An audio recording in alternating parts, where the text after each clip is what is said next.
feel that leaders respect you?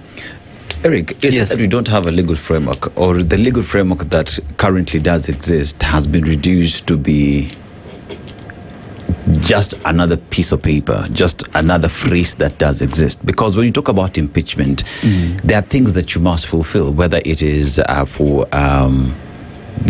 for a governor. There are things that must go through for that to qualify to be an impeachment.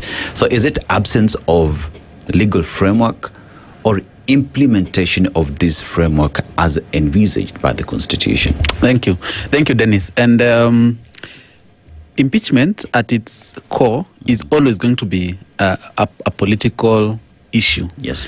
The process of getting there is what the law is here to look at. And currently the framework that we have, I mean, it's sufficient. It has gotten a few governors out of office, a whole deputy president. Of course, the impeachment is subject to. But of course, there are some problems. There are some rough surfaces that need to be sanded down. For example, the Senate, if you heard the opinion of Justice Muriuki, the Senate conflated the two avenues of impeachment. It gives itself an avenue that it calls plenary, which does not exist in the Constitution. Because, like Justice Muriuki said, once it has looked at that motion and decided to admit it, then it must form a committee. So we need laws, a framework to make certain things clearer, but that does not mean that that lack of framework, has affected things in any way right now as it is. Impeachment at its core is political, and that is why someone is impeached by a group, a majority of their peers. When you look at the qualifications to become president, they are the same as the qualification to become deputy president. And they are the same as the qualification to become a member of parliament.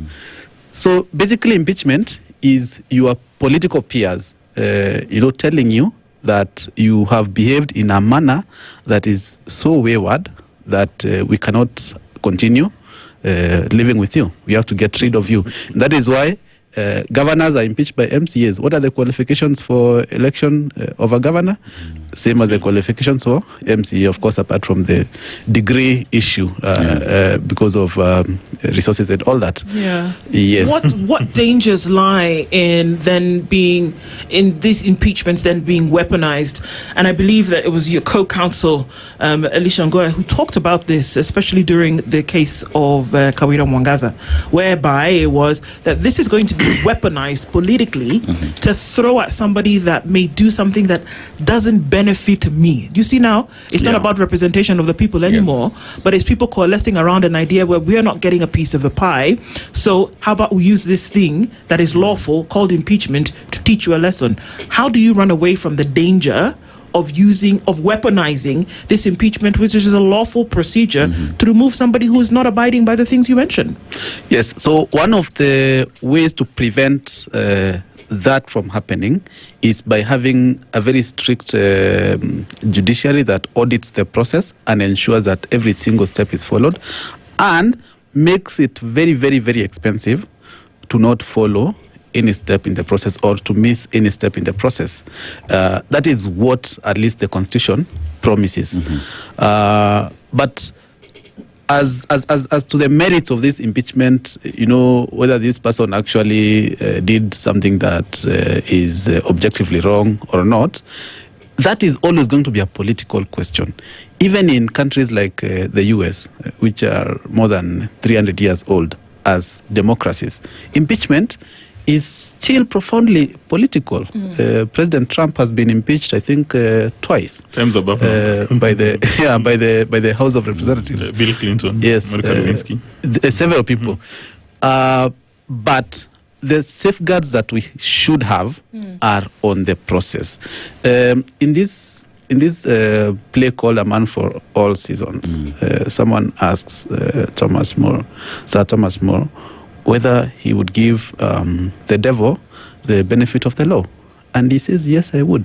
For my own sake, when the devil turns around and starts coming after me, I want to have those safeguards there. And that is precisely the problem with this judgment. Like Ndu said, had the justices found that there was no violation, we wouldn't be having everybody having their whatever's in a bunch, like you said at the start. But once you found that there was a violation, but then you don't cure that violation in the way that you're supposed to, making the process expensive even means telling the Senate, you did this wrong, you didn't hear this man, go back and rehear this impeachment issue. Okay, it means even fining individual senators who refuse to vote to allow the adjournment, and it means of course giving damages that are way more than 50 million to send a message that yes, we know it's a political process, we know you can come up with whatever reasons to justify it when you need